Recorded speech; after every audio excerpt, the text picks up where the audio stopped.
ತುಮಕೂರು ಜಿಲ್ಲೆ ಚಿಕ್ಕನಾಯಕನಹಳ್ಳಿ ತಾಲೂಕಿನ ಅಭಿವೃದ್ಧಿ ಕಾಣದ ಅನಾಥ ಗಾಂಧಿನಗರ ಬದುಕಿದ್ದಾರೆ ಎನ್ನುವುದಕ್ಕೆ ಪುರಾವೆಗಳೂ ಇಲ್ಲ. ಪುರಾವೆಗಳಿದ್ದವರಿಗೆ ಮೂಲಭೂತ ಸೌಕರ್ಯಗಳಿಲ್ಲ.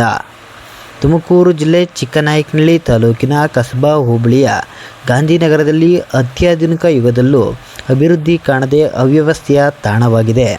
ಇಲ್ಲಿನ ಜನರು ಮತ್ತು ಮಕ್ಕಳು ಪೋಷಕರಿಲ್ಲದೆ, ಅಗತ್ಯ ದಾಖಲೆಗಳು, ಮೂಲಭೂತ ಸೌಕರ್ಯಗಳೂ ಇಲ್ಲದೆ ಅಪೌಷ್ಟಿಕತೆಯಿಂದ, ಅಂಗವಿಕಲತೆಯಿಂದ ಬದುಕು ನಡೆಸುತ್ತಿದ್ದಾರೆ.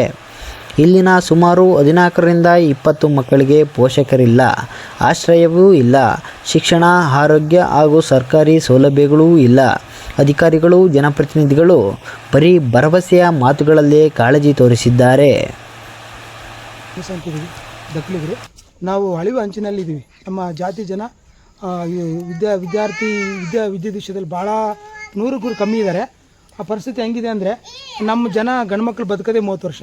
ಒಳ್ಳೆ ಆಹಾರ ಇಲ್ಲ, ಒಳ್ಳೆ ನಿವೇಶನ ಇಲ್ಲ, ವಸತಿಗಳಿಲ್ಲ.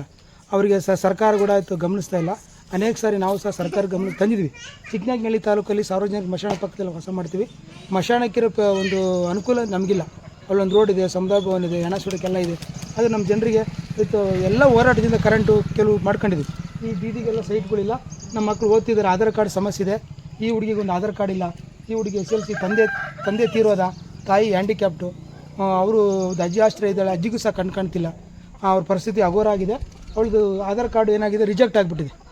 ನಾವು ಇಲ್ಲಿ ಮಾತಂಗಮನಿ ಸೇವಾ ಟ್ರಸ್ಟು, ಕೆಲವು ಸುಜಾನ ಮಹಿಳಾ ಸಂಘಟನೆ ಚಿಕ್ಕನಾಯಕನಹಳ್ಳಿ ಮತ್ತು ನಮ್ಮ ಯುವಕರು, ನಮ್ಮ ಸ್ನೇಹಿತರು ಸಂಘಟನೆ ಮುಖಾಂತರ ಪಾಗೋಡದಲ್ಲಿ ಒಂದು ಸೀಟ್ ಕೇಳಿದ್ದೀವಿ. ಅವರು ಕೊಡ್ತೀವಿ ಅಂತ ಹೇಳಿದ್ದಾರೆ.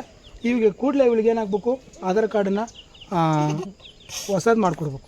ಈಗ ಪ್ರೆಸೆಂಟಾಗಿ ಆಧಾರ್ ಕಾರ್ಡ್ ನಮ್ಮ ಜಿಲ್ಲಾಧಿಕಾರಿ, ಈಗ ನಾವು ಹೋದರೆ ನಮ್ಮ ಡೇಟ್ ಆಫ್ ಬರ್ತ್ನಿಂದ ಸಣ್ಣ ಪುಟ್ಟ ಸಹಾಯ ತೊಗೊಂಡು ಮುರಾರ್ಜಿ ಸ್ಕೂಲ್ ಓದಿಸಿದ್ದೀವಿ. ಈಗ ಏನಾದರೂ ಆಧಾರ್ ಕಾರ್ಡ್ ಕೂಡಲೇ ಚೇಂಜ್ ಮಾಡಿಕೊಟ್ರೆ ಆ ಹುಡುಗಿ ವಿದ್ಯಾಭ್ಯಾಸ ಸಂಬಂಧಕ್ಕೆ ಒಳ್ಳೆ ಇದಾಗುತ್ತೆ. ಎಷ್ಟು ಜನ ಅನಾಥ ಮಕ್ಕಳು ಇಲ್ಲಿ ಒಂದು 14 ಮಕ್ಕಳಿದೆ. 10 ಮಕ್ಕಳಿದ್ದಾರೆ. ತಂದೆ ತಾಯಿ ಇಲ್ದವರು ಒಂದು 8 ಜನ ಇದ್ದಾರೆ. ತಾಯಿ ಆಶ್ರಯದಲ್ಲಿ, ಅವರ ಆಶ್ರಯದಲ್ಲಿ ಇದ್ದಾರೆ. ಅವರು ತಾಯಿ ಕೂಡ ಪ್ರಜ್ಞೆಗಳಿಲ್ಲ. ಎಷ್ಟು ಬಾಲ್ಯ ವಿವಾಹಗಳು ಆಗಿದಾವೆ ಸರ್? ಇಲ್ಲಿ ಸುಮಾರು ಇಲ್ಲಿ ತನಕ ಹಾಕಂತ ಬಂದವು ಸರ್. ಏನು ಆಗಿದಾವೆ ಅವೆಲ್ಲ ಬಾಲ್ಯ ವಿವಾಹಗಳೇ. ಈಗ 2 ಜನ ಸತ್ತೋಗಿದ್ದಾರೆ. ಅವ್ರಿಗೆ ಆಲ್ರೆಡಿ ಕರೆಂಟ್ ಬರ್ತಿಲ್ಲ.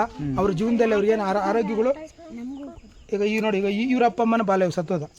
ಇವರು ಈ ಹುಡುಗನ ತಂದೆ ತಾಯಿ ಸತ್ತೋದ್ರು. ಅಲ್ಲಿ ಚಿಕ್ಕ ವಯಸ್ಸಿಗೆ ಮದುವೆ ಆಗಿದ್ರು. ಈ ಹುಡುಗಿನೂ ಇವ್ರ ತಾಯಿ ಚಿಕ್ಕ ವಯಸ್ಸಿಗೆ ಮದುವೆ ಸತ್ತೋದ್ಲು. ಮತ್ತೆ ಈ ಹುಡುಗ ತಂದೆ ಈತ ಕೂಡ ಸತ್ತೋದ. ಒಬ್ಬ ಇವ್ರ ತಾಯಿ ಸಾಕ್ತಾಳೆ. ಇವ್ರ ತಾಯಿ ಸಂಘ ಮಾಡ್ಕೊಂಡು ಅವಳ ಜೀವನ ಸಾಗಿಸೋದೇ ಕಷ್ಟ ಇದೆ. ಈ ಥರ ಇಲ್ಲಿನ ಮಕ್ಕಳಿಗೆ ಪೋಷಕರಿಲ್ಲದೆ, ದಾಖಲೆಗಳೂ ಇಲ್ಲದೆ, ಸರ್ಕಾರದ ಯೋಜನೆಗಳು ಸಿಗದೆ, ಶಿಕ್ಷಣ ಇವರಿಗೆ ಕನಸಾಗಿಯೇ ದೂರ ಉಳಿದಿದೆ. ಇಲ್ಲಿನ ಮಕ್ಕಳ ಕನಸು ಬೂದಿಯಾಗಿದೆ.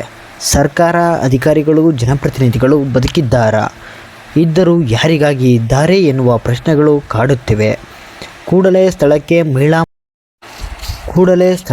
ಮಹಿಳಾ ಮತ್ತು ಮಕ್ಕಳ ಕಲ್ಯಾಣ ಇಲಾಖೆ, ಜಿಲ್ಲಾಧಿಕಾರಿಗಳು, ಕಾನೂನು ಸೇವಾ ಪ್ರಾಧಿಕಾರದ ನ್ಯಾಯಾಧೀಶರು, ಜನಪ್ರತಿನಿಧಿಗಳು, ಸಮಾಜ ಕಲ್ಯಾಣ ಇಲಾಖೆ, ಶಿಕ್ಷಣ ಇಲಾಖೆ, ಆರೋಗ್ಯ ಇಲಾಖೆ ಭೇಟಿ ಕೊಟ್ಟು ಮಕ್ಕಳ ಭದ್ರವಾದ ಭವಿಷ್ಯಕ್ಕೆ ಬುನಾದಿ ಹಾಕಬೇಕೆಂದು ಸಮಾಜವು ಆಗ್ರಹಿಸುತ್ತಿದೆ.